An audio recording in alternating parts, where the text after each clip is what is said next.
Hola, hola, hola. Nada, paso por acá para que sean testigos de la tormenta que se vino en Buenos Aires otra vez. Otra vez. Impresionante lo que llueve porque hay como una especie de neblina que no permite que se vean casi los edificios que están enfrente. Es impresionante lo que está lloviendo. Recién, bueno, venía hacia este lado de la ventana la lluvia, con lo cual era tanta la cantidad de agua que golpeaba contra la ventana que tampoco me dejaba ver la planta esa que ven ahí. Es tremendo. Otra vez el tormentón que se vino acá en Buenos Aires. Yo estoy en Cava. Mucho, mucho viento. No sé si se ve cómo la ráfaga del viento hace que la lluvia por momentos, bueno, eso ves, que se ve así como nublado y de repente no, bueno, eso es el viento. Es impresionante. Tremenda lluvia, ojalá que no haga caer tantos árboles como sucedió la vez pasada y tanto desastre, podríamos decirle, ¿no? En las calles, cables cortados. Cuéntenme si quieren después en comentarios dónde están, si están en Buenos Aires y si están viviendo esta tremenda tormenta de verano otra vez. Ahora por suerte aflojó un poco y permite ver los edificios de enfrente. Hace un ratito no me permitía ver el edificio de enfrente, era increíble de la cantidad de agua que estaba cayendo. Así que bueno, me voy a poner a leer en vivo. Me voy a poner a leer en vivo después de mostrarles un poquito esta tremenda tormenta que bueno, que está en Buenos Aires, al menos en Cava. Y bueno, acá estamos. Qué lindo. Sí, yo también amo la lluvia, ¿no? Pero cuando estoy adentro de casa. Cuando estoy adentro de casa amo la lluvia. Después no me gusta. De hecho, bueno, tengo a mi hijo mayor que está volviendo de Rosario, así que nada, protección con el arcángel Miguel y su esfera de rayo azul para que lo proteja. Ay, acá tengo dos amiguitos que me están saludando. Los dos al mismo tiempo. ¿Qué hacen? ¿Qué quieren? ¿Participar? Hola, mis Marce. ¿Cómo están? ¿Quieren charlar un rato? Yo me iba a poner a leer, pero si quieren charlar un rato, díganme sí y les doy paso, yo no tengo problema. Estoy acá en casa, sí, dice Marce Felice. Bueno, ahí doy vuelta a la cámara y me voy a mi lugar para sentarme. Sí, únanse, dice acá Noelia. Bueno, ahí les voy dando paso. Ah, el otro Marce también, pero estos muchachos no me dejan. Ahí va, doy vuelta a la cámara a ver qué quieren charlar estos chicos. Ahí les mandé solicitud. Fíjense si la pueden recibir. Ahí uno la recibió. ¿Qué hace, Felice? Buenas. ¡Qué tormentón! Ahí está. ¿Dónde andás? Se unifica por acá. Ah, estás con Marcelo Constantino, lo sé. Ya lo A ver. presiento la energía. Ahí me fui afuera porque estamos los dos juntos, los dos Marces. Hola.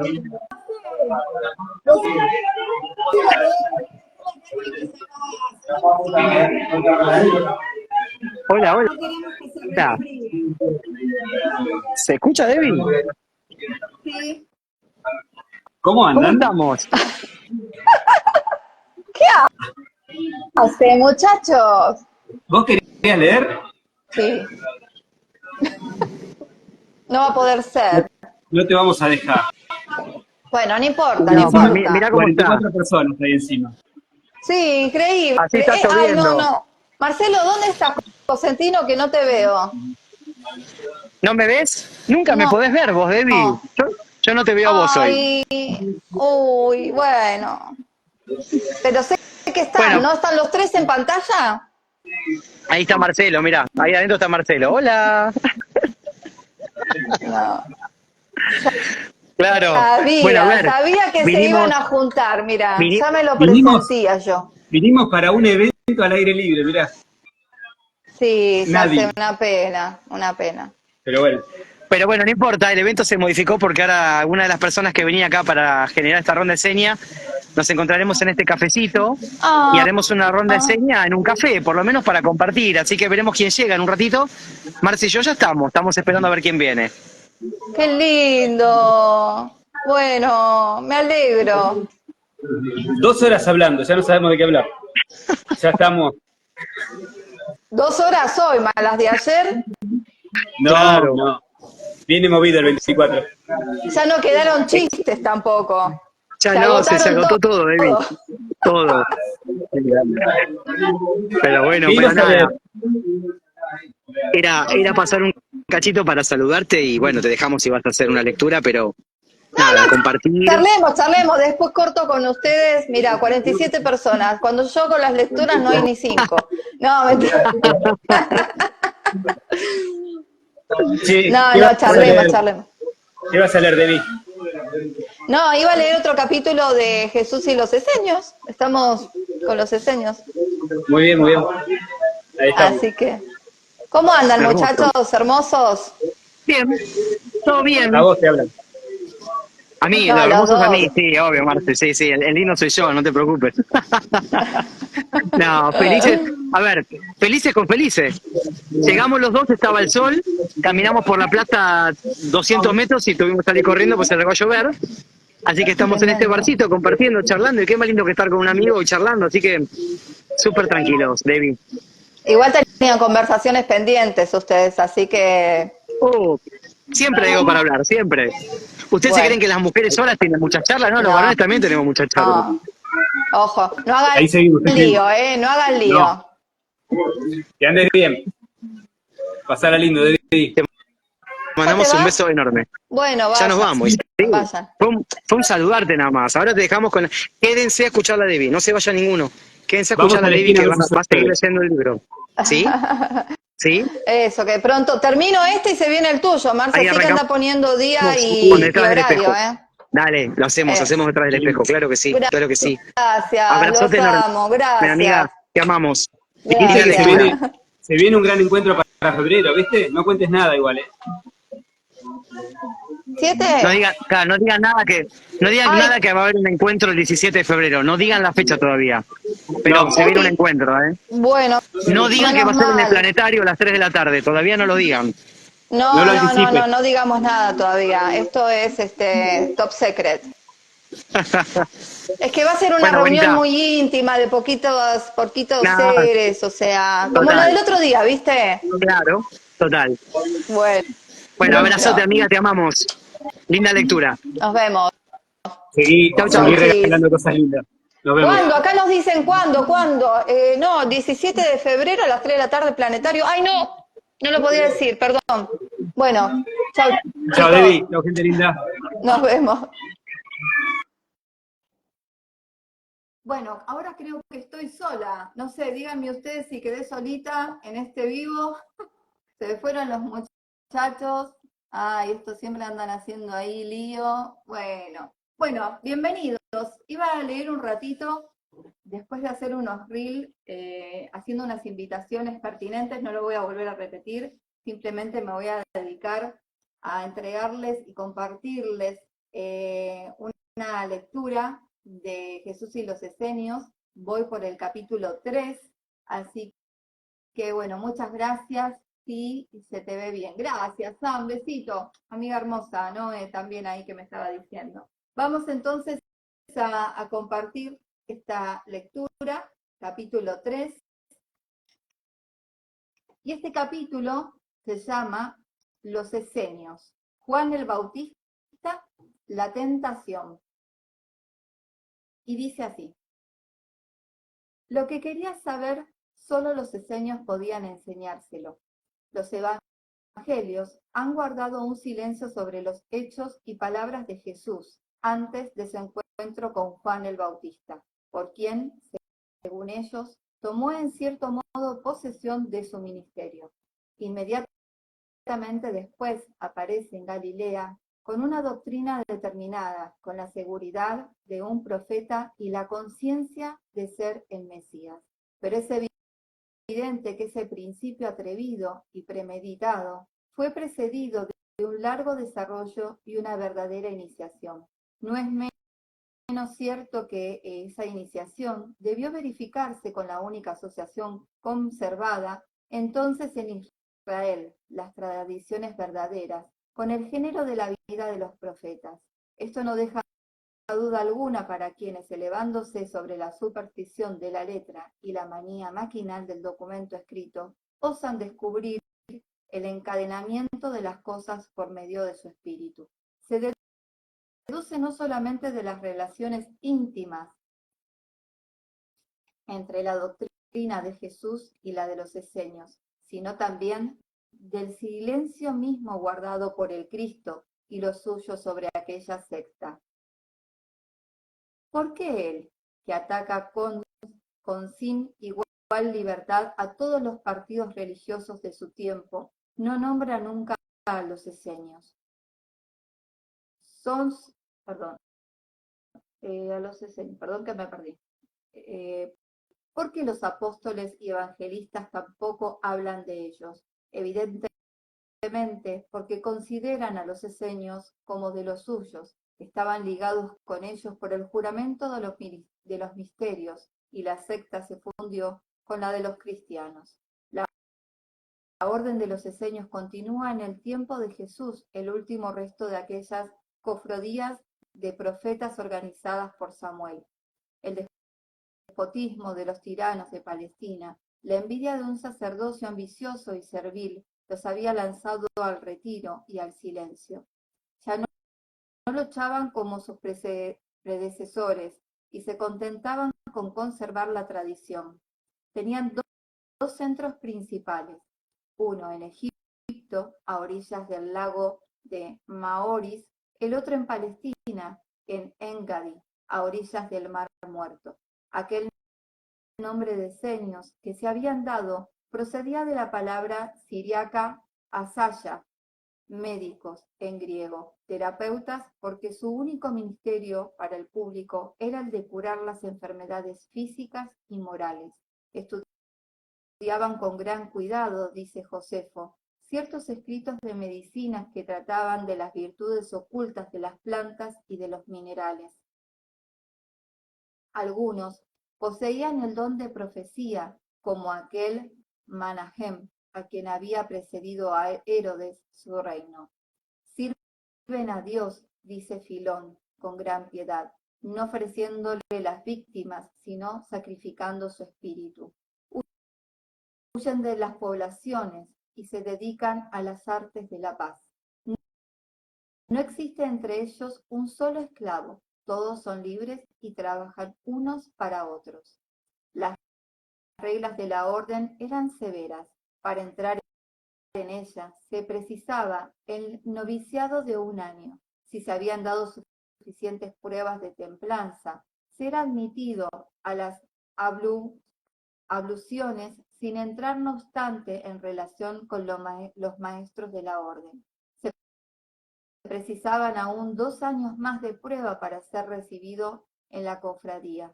Se juraba, por terribles juramentos, observar los deberes de la orden y nada traicionar de sus secretos. Solo entonces se podía tomar parte en las comidas en común, que se celebraban con gran solemnidad y continúan el culto íntimo de los esenios. Consideraban como sagrado el vestido que habían llevado en aquellos banquetes y se los quitaban antes de ponerse a trabajar. Aquellos ágapes fraternales, forma primitiva de la cena instituida por Jesús, comenzaban y terminaban por la oración. Allí se daba la primera interpretación de los libros sagrados de Moisés y de los profetas, pero en la explicación de los textos, como en la iniciación, había 3 sentidos y 3 grados. Muy pocos llegaban al grado superior. Todo se parece asombradamente a la organización de los pitagóricos. Y aquí hay un punto, una llamada que dice: puntos comunes entre los esenios y los pitagóricos: la oración a la salida del sol, los vestidos de lino, los ágapes fraternales, el noviciado de 1 año, los 3 grados de iniciación, la organización de la orden y la comunidad de los bienes regidos por curadores, la ley del silencio, el juramento de los misterios, la división de la enseñanza en 3 partes. 1. Ciencia de los principios universales o teogonia, lo que Filón llamaba la lógica. 2. La física o cosmogonia. 3. La moral, es decir, todo lo que se refiere al hombre, ciencia a la cual se consagran especialmente los terapeutas. Termina la llamada y continuamos. Y todo esto existía con pequeñas variantes entre los antiguos profetas, porque se encuentra lo mismo en todas partes donde la iniciación ha existido. Agreguemos que los esenios profesaban el dogma esencial de la doctrina órfica y pitagórica, el de la preexistencia del alma, consecuencia y razón de su inmortalidad. El alma, el cuerpo por un cierto encanto natural, queda en él como encerrada en una prisión, libre de los lazos del cuerpo como una larga esclavitud, de él se escapa con alegría. Entre los esenios, los hermanos propiamente dichos vivían dentro de la comunidad de bienes en el celibato, en lugares retirados, trabajando la tierra, educando a veces niños extraños a la orden. En cuanto a los esenios casados, continuaban una especie de orden tercera, afiliada y sometida a la otra, silenciosos, dulces y graves. Se les veía aquí y allá cultivando las artes de la paz. Tejedores, carpinteros, viñadores o jardineros, jamás armeros ni comerciantes, esparcidos en pequeños grupos, toda la Palestina, en Egipto y hasta el monte Horeb, se daban entre sí la hospitalidad más cordial. Vemos así viajar a Jesús y a sus discípulos de pueblo en pueblo, de provincia en provincia, siempre seguros de encontrar un albergue. Los esenios, dice Josefo, eran de ejemplar moralidad, se esforzaban en reprimir toda pasión y todo movimiento de cólera, siempre benévolos en relaciones, apacibles, de la mejor fe. Su palabra tenía más fuerza que un juramento, por eso consideraban al juramento en la vida ordinaria como cosa superflua y como un perjuicio. Soportaban con admirable fuerza de alma y la sonrisa en los labios las más crueles torturas antes que violar el menor precepto religioso. Indiferente a la pompa externa del culto de Jerusalén, repelido por la dureza saducea, el orgullo fariseo, el pedantismo y la sequedad de la sinagoga, Jesús se sintió atraído hacia los esenios por una afinidad natural. Hay una llamada y dice: puntos comunes entre la doctrina de los esenios y la de Jesús: el amor al prójimo ante todo, como el primer deber, la prohibición de jurar para atestiguar la verdad, el odio a la mentira, la humildad, la institución de la cena tomada de los ágapes fraternales de los esenios, pero con un nuevo sentido, el del sacrificio. Continuamos. La muerte prematura de José hizo por completo libre al hijo de María, hombre ya. Sus hermanos pudieron continuar el oficio del padre y sostener la casa. Su madre le dejó partir en secreto por Engaldi. Acogido como un hermano, saludado como un elegido, debió adquirir sobre sus mismos maestros rápidamente un invencible ascendiente por sus facultades superiores, sus ardientes caridad y ese algo de divino que difundía todo su ser. Recibió de ellos lo que los esenios solo podían darle, la tradición esotérica de los profetas, y por ella su propia orientación histórica y religiosa. Comprendió el abismo que separaba la doctrina judía oficial de la antigua sabiduría de los iniciados, verdadera madre de las religiones, pero siempre perseguida por Satán, es decir, por el espíritu del mal, espíritu de egoísmo, de odio y de negación, unido al poder político absoluto y a la importancia sacerdotal. Aprendió que el Génesis encerraba bajo el sello del simbolismo una cosmogonía y una teogonía tan alejadas de su sentido literal como la ciencia más profunda de la fábula más infantil. Contempló los días de a Elohim, a la creación eterna por la encarnación de los elementos y la formación de los mundos, el origen de las almas flotantes y su vuelta a Dios por las exigencias progresivas a las generaciones de Adán. Quedó asombrado de la grandeza del pensamiento de Moisés, que había querido preparar la unidad religiosa de las naciones, creando el culto de Dios único y encarnando esta idea en el pueblo.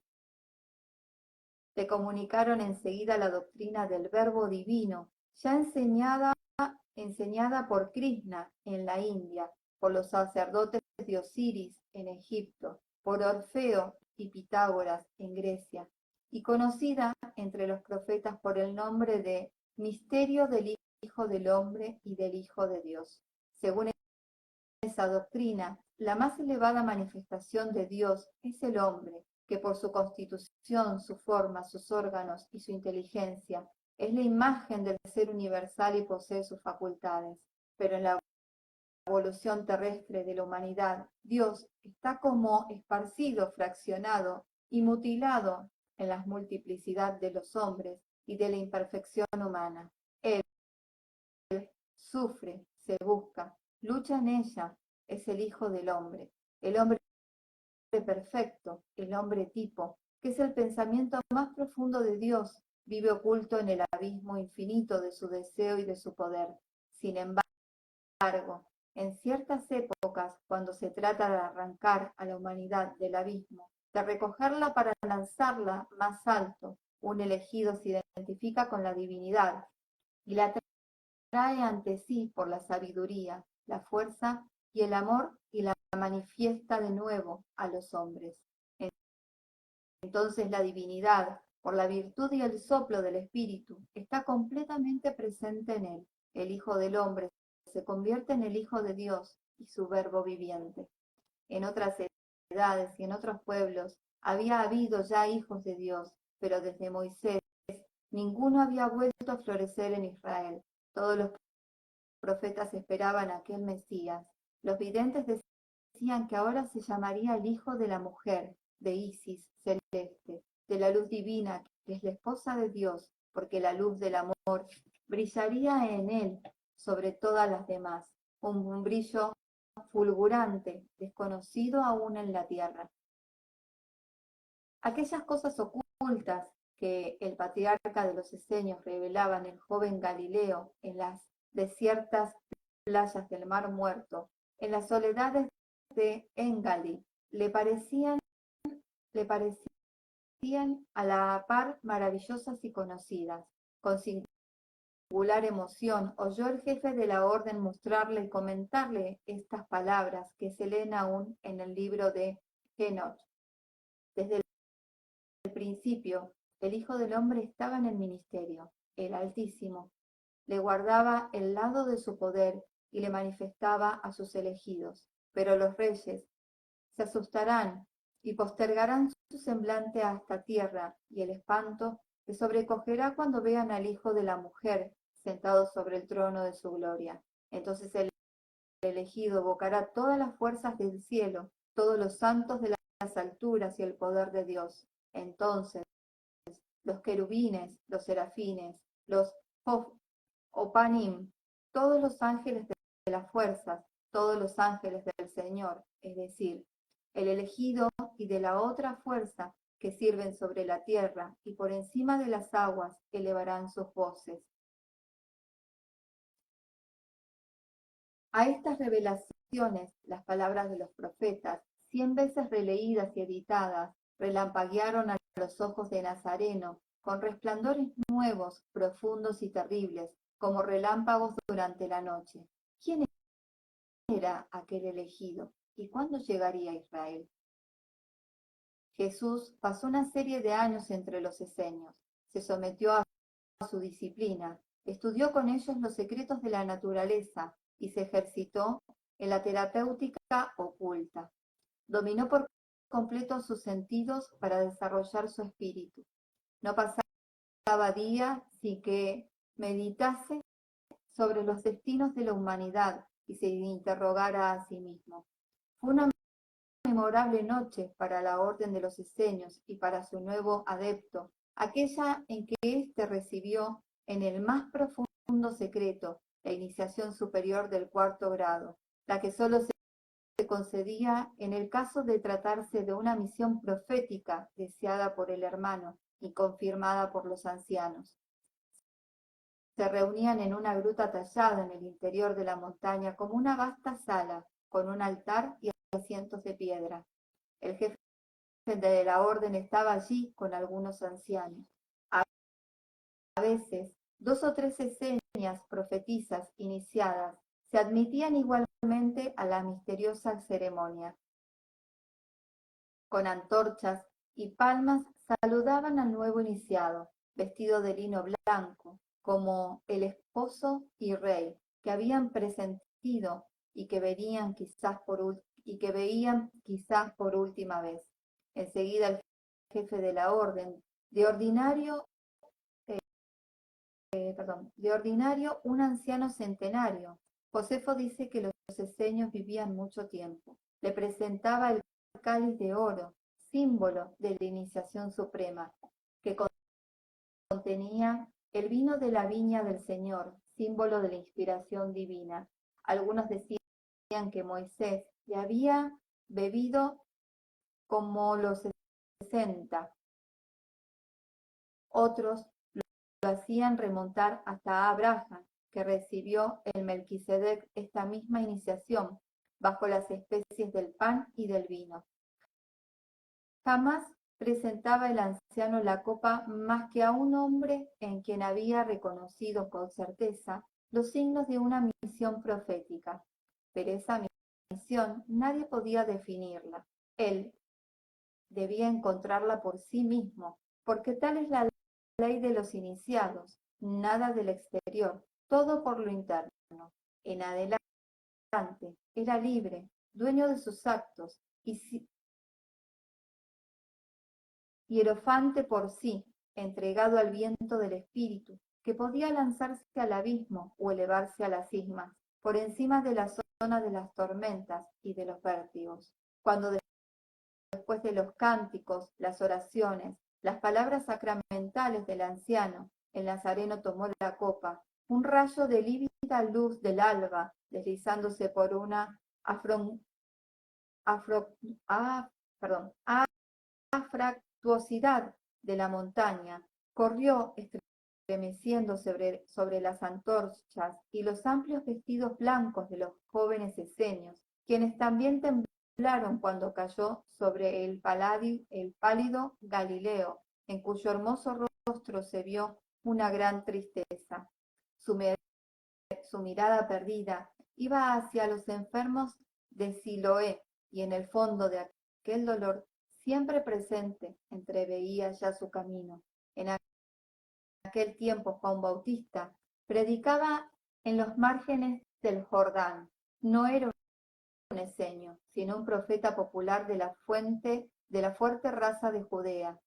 Llevado al desierto por una piedra austera, había pasado en él la más dura vida en la oración, los ayunas, las maceraciones. Sobre su piel desnuda, curtida por el sol, llevaba a guisa de cilicio un vestido tejido con pelo de camello, como signo de la penitencia que quería imponerse a sí mismo y a su pueblo, porque sentía profundamente las angustias de Israel y esperaba su liberación. Se figuraba, según la idea judaica, que el Mesías vendría pronto como vengador y justiciero que, cual nuevo Macabeo, sublevaría al pueblo, arrojaría al romano, castigaría a todos los culpables, entraría triunfalmente en Jerusalén y restablecería el reino de Israel sobre todos los pueblos, en paz y la justicia. Anunciaba a las multitudes la próxima llegada de aquel Mesías.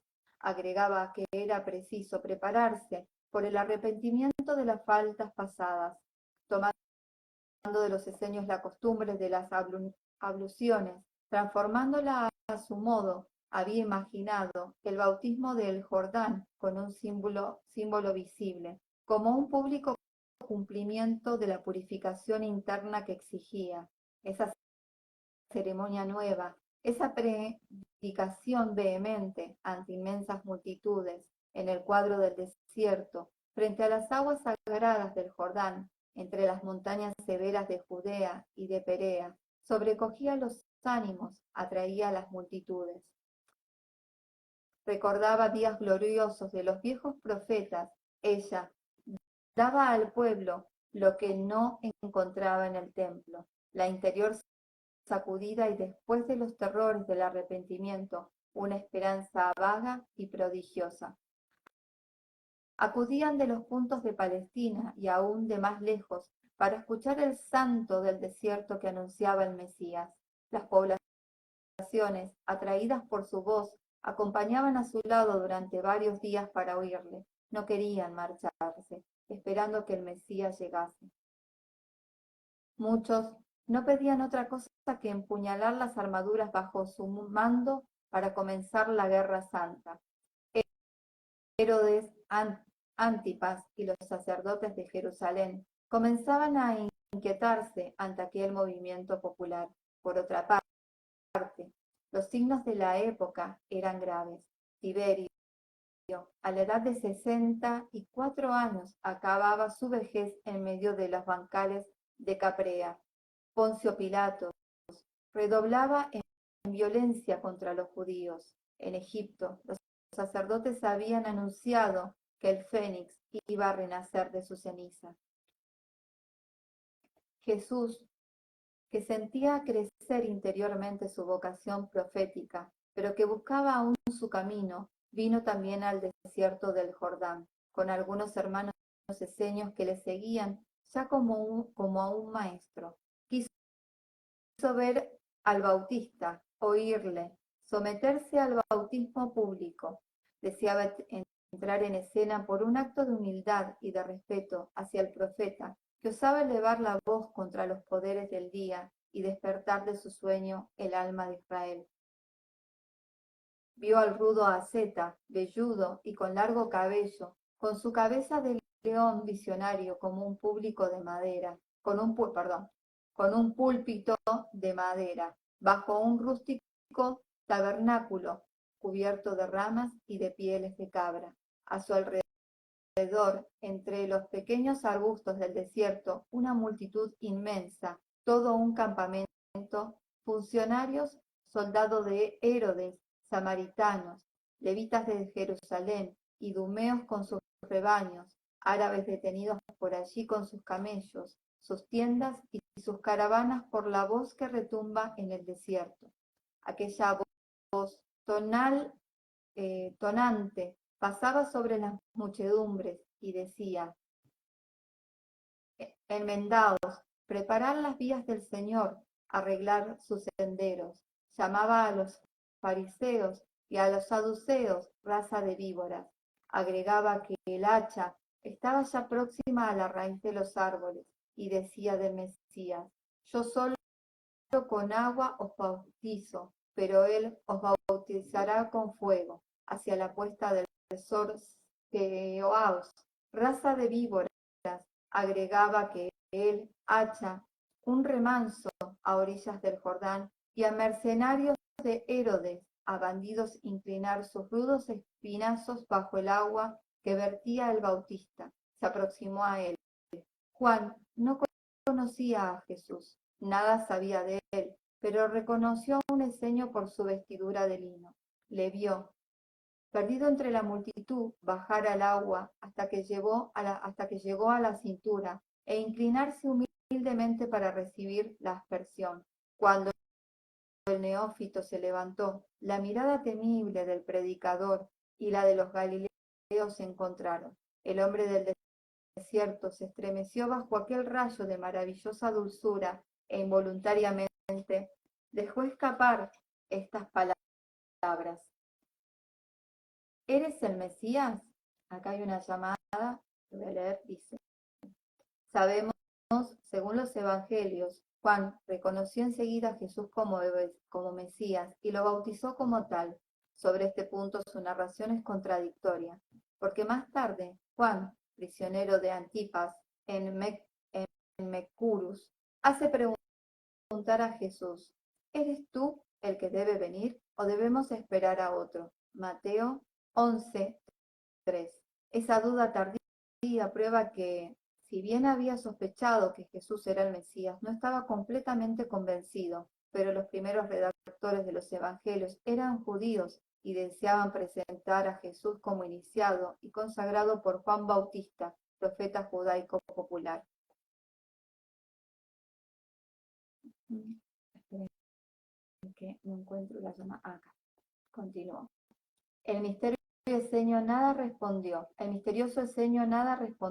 pero inclinando su cabeza pensativa y cruzando sus manos sobre su pecho, pidió al Bautista su bendición.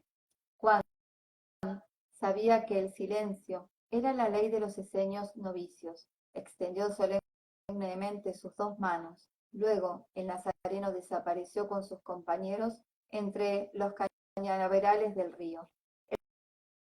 El Bautista le vio marchar con una mezcla de duda, de secreta alegría y de profunda melancolía. ¿Qué era su ciencia y su esperanza profética ante la luz que había visto en los ojos del desconocido, la luz que parecía iluminar a todo su ser?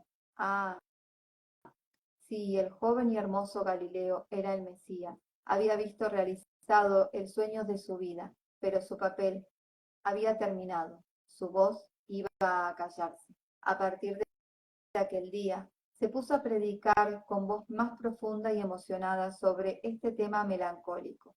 Es preciso que él crezca y yo disminuya. Comenzaba a sentir el cansancio y la tristeza de los leones viejos que estaban fatigados de rugir y se acuestan en silencio para esperar la muerte. ¿Eres el Mesías? Le pregunta. La pregunta del Bautista repercutía también en el alma de Jesús. Desde el florecimiento de su conciencia, había encontrado a Dios en sí mismo y la certidumbre del reino de los ciegos en la belleza radiante de sus visiones. Luego, el sufrimiento humano había lanzado a su corazón el grito terrible de la angustia. Los sabios esenios le habían enseñado el secreto de las religiones, la ciencia de los misterios, le habían mostrado la decadencia espiritual de la humanidad, su espera en un Salvador. Pero ¿cómo encontrar la fuerza para arrancarla del abismo? He aquí que la llamada directa de Juan el Bautismo caía en el silencio de su meditación como el rayo de Sinaí. ¿Eres el Mesías?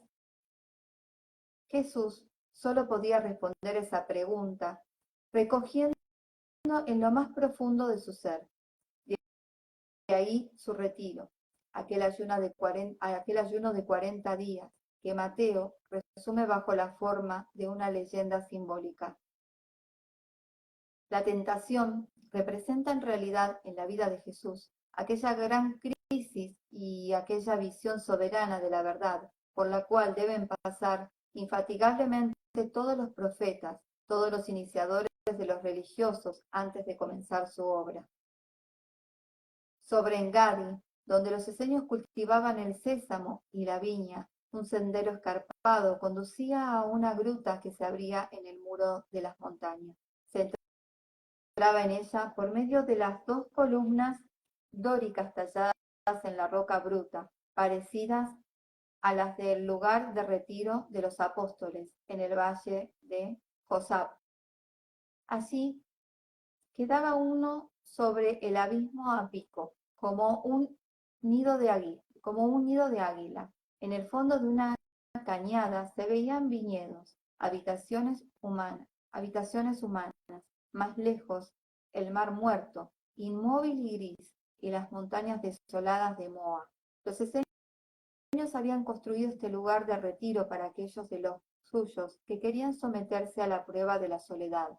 Se encontraban allí varios papiros de los profetas, aromas fortificantes, higos secos y un chorro de agua, único alimento de la asceta en meditación. Jesús se retiró allí. Al pronto volvió a ver en su espíritu todo el pasado de la humanidad. Pesó la gravedad de la hora presente. Roma vencía con aquella lo que los magos persas habían llamado el reino de Arimán, y los profetas el reino de Satán, el signo de la bestia, la apoteosis del mal. Las tinieblas invadían la humanidad, esta alma de la tierra. El pueblo de Israel había recibido de Moisés la misión real y sacerdotal de representar a la viril religión del Padre, del Espíritu puro, de enseñarla a las otras naciones y hacerla triunfar. ¿Habían cumplido esta misión sus reyes y sacerdotes? Los profetas, que solo habían tenido conciencia de ello, respondían con unánime voz: no. Israel agonizaba bajo la presión de Roma. Era preciso arriesgar por centésima vez una sublevación como la soñaban aún los fariseos, una restauración de la majestad temporal de Israel por la fuerza. Era preciso declararse hijo de David y exclamar con Isaías: pisotearé a los pueblos en mi cólera y los embriagaré en mi indignación y derribaré a tierra su fuerza. Se necesitaba ser un nuevo Macabeo y hacerse nombrar pontífice rey. Jesús podía tenerlo. Había visto a las multitudes prestas a sublevarse a la voz de Juan el Bautista, y la fuerza en sí mismo sentía que era más grande aún. Pero ¿podría la violencia terminar con la violencia? ¿Podría dar fin la espada al reino de la espada? ¿No sería esto reclutar nuevas almas para los poderes de las tinieblas que acechaban su presa en las sombras? ¿No sería mejor hacer accesible a todos la verdad, que era hasta entonces el privilegio de algunos santuarios y de raros iniciados, abrirle los corazones en espera de que ella penetrase en las inteligencias por la revelación interna y por la ciencia? Es decir, predecir el reino de los cielos a los sencillos, sustituir el reino de la gracia al de la ley, transformar la humanidad por el fondo y por la base, regenerando las almas. Pero ¿de quién sería la victoria? ¿De Satán o de Dios? ¿Del espíritu del mal, que reina con los poderes formidables de la tierra, o del espíritu divino, que reina en las invisibles legiones celestes y duerme en el corazón del hombre como la chispa en el pedernal? ¿Cuál sería la suerte del profeta que osase desgarrar el velo del templo para mostrar el vacío del santuario, desafiar a la vez a Herodes y a César? Sin embargo, era preciso. La voz interna no le decía ya, como a Isaías: toma un gran libro y escribe sobre él con una pluma humana. La voz del Eterno le gritaba: levántate y habla. Se trataba de encontrar el verbo viviente, la fe que transporta las montañas, la fuerza que derrumba la fortaleza. Jesús comenzó a orar con fervor. Entonces, una inquietud, una turbación creciente se apoderaron de él. Tuvo el sentimiento de haber perdido la felicidad maravillosa de que había participado y de hundirse en el abismo tenebroso. Una nube negra lo envolvía. Aquella nube estaba llena de sombras de todas clases, entre ellas distinguía los semblantes de sus hermanos, de sus maestros esenios, de su madre. Las sombras le decían una y otra vez, insensato, que quieres lo imposible, no sabes lo que te espera, renuncia. La invencible voz interna respondía, es preciso. Luchó así durante una serie de días y noches, tan pronto en pie o de rodillas como posternado, y el abismo descendía, se hacía más y más profundo y más espesa la nube que lo rodeaba. Tenía la sensación de que se aproximaba a algo terrible e inmemorable.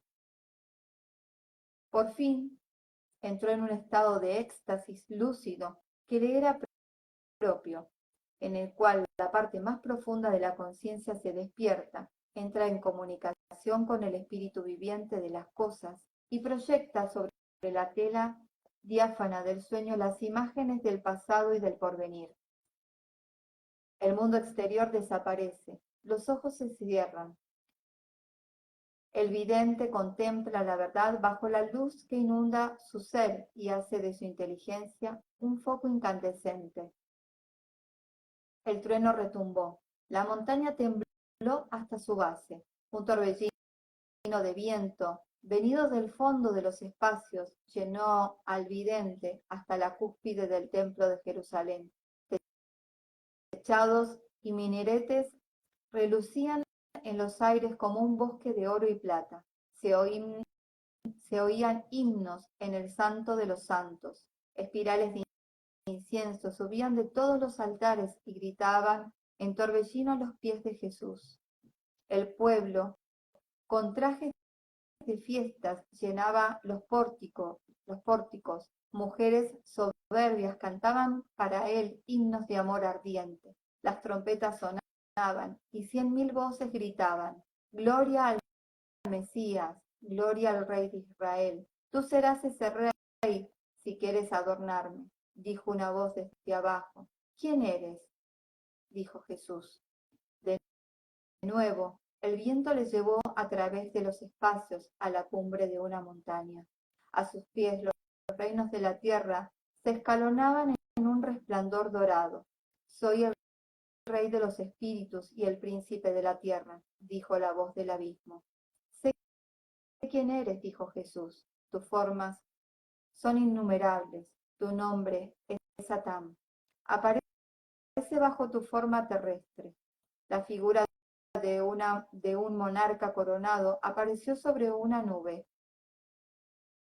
Una aureola lívida ceñía su cabeza imperial. La figura sombría se destacaba sobre un nimbo sangriento. Una cara estaba pálida y su mirada brillaba como el reflejo de un hacha. Dijo: Soy César, inclínate nada más y te daré todos esos reinos. Jesús le dijo: Atrás, tentador, escrito está, no adorarás más que al Eterno, tu Dios. Enseguida la visión se desvaneció.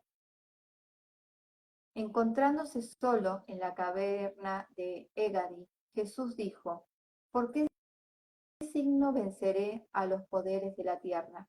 Por el signo del Hijo del Hombre, dijo una voz de lo alto. Muéstrame ese signo, dijo Jesús.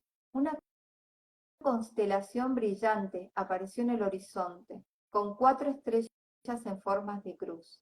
El Galileo reconoció el signo de las antiguas iniciaciones familiares en Egipto y conservado por los esenios. En la juventud del mundo, los hijos de Japet lo habían adorado como signo del fuego celeste y terrestre, el signo de la vida con todos sus goces, del amor con todas sus maravillas. Más tarde, los iniciados egipcios habían visto en él símbolo de gran misterio, la Trinidad dominada por la unidad, la imagen del sacrificio del ser inefable que despedaza a sí mismo para manifestarse en los mundos. Símbolos a la vez de la vida, de la muerte, de la resurrección, cubrían hipogios, tumbas, templos innumerables. La cruz espléndida crecía y se acercaba, como atraída por el corazón del vidente. Las 4 estrellas vivas se iluminaban como soles de poderío y de gloria. He aquí el signo mágico de la vida y la inmortalidad, dijo la voz celeste. Los hombres lo han poseído en otro tiempo y lo han perdido. ¿Quieres devolvérselo? Quiero, dijo Jesús. Entonces mira, he aquí tu destino. Bruscamente las 4 estrellas se extinguieron y volvió la oscuridad. Un trueno subterráneo estremeció las montañas y desde el fondo del mar muerto salió un monte sobrio terminado por una cruz negra. Un hombre estaba clavado en ella y agonizaba. Un pueblo dominíaco cubría la montaña y aullaba con ironía infernal. Si eres el Mesías, sálvate a ti mismo. El vidente abrió desmesuradamente los ojos, luego cayó hacia atrás, cubierto de sudor frío, pues aquel hombre crucificado era él mismo.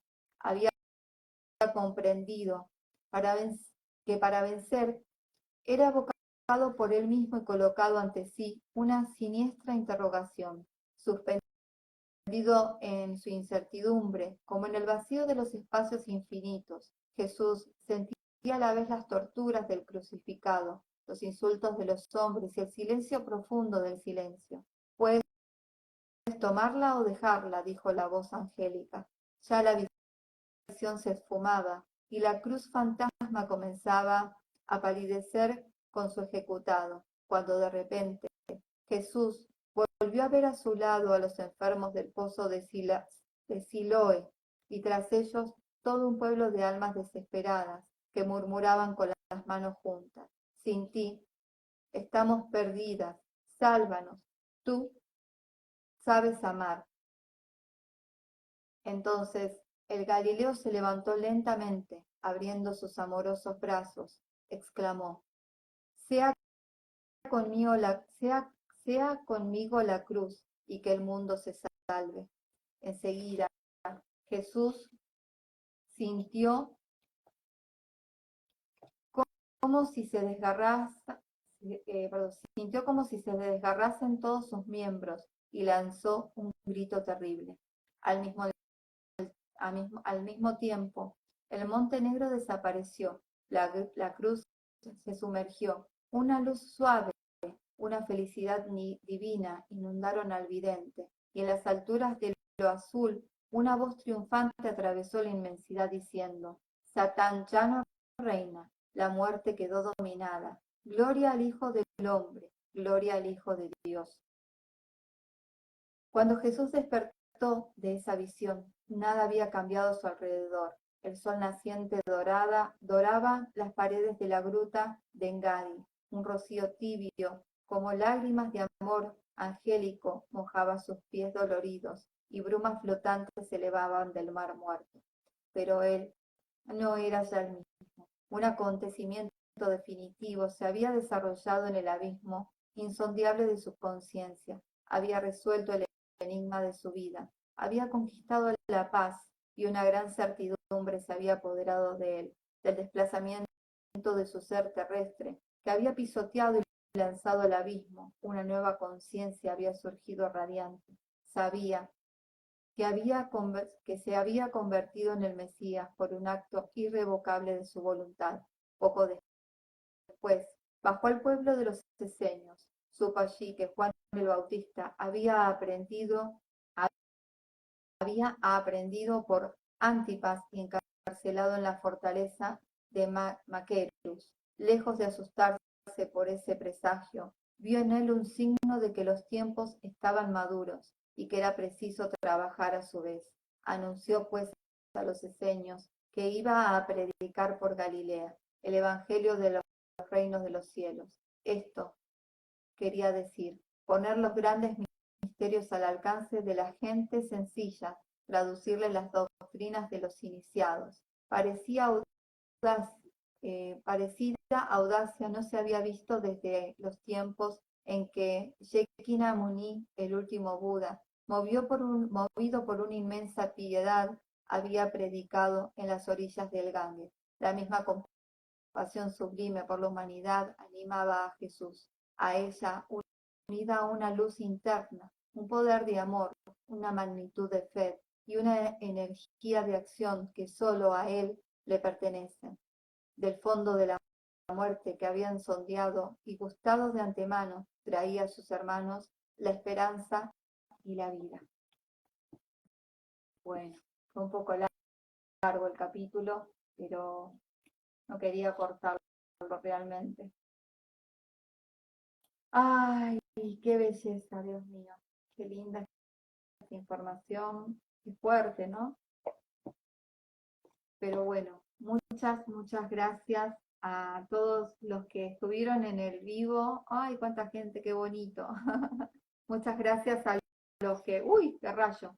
Muchas gracias a los que estuvieron. Estoy leyendo Jesús y los Esenios de Edward Stewart. Es un libro muy pequeñito, como verán, miren mi mano, miren el libro, pero con una información por más reveladora, por más sanadora, y bueno, creo que es el mensaje con el cual quise comenzar este ciclo de lecturas en vivo en este 2024. Así que para no hacer mucho más largo este encuentro, este vivo, muchas gracias.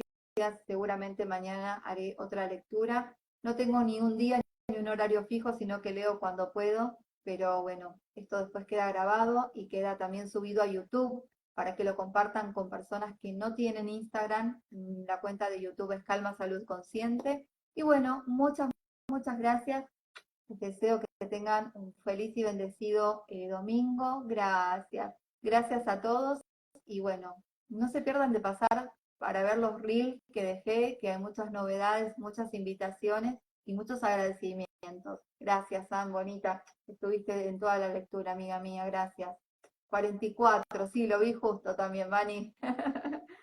Gracias. Nos vemos y los espero mañana para festejar los 2 años de esta cuenta, donde los invitados especiales van a ser ustedes, van a tener la posibilidad de pasar, si quieren, ahí al vivo y dejar algún mensajito de esperanza, de amor, que es lo que tanto estamos necesitando. Así que los espero mañana a las 4 de la tarde para celebrar juntos estos 2 años.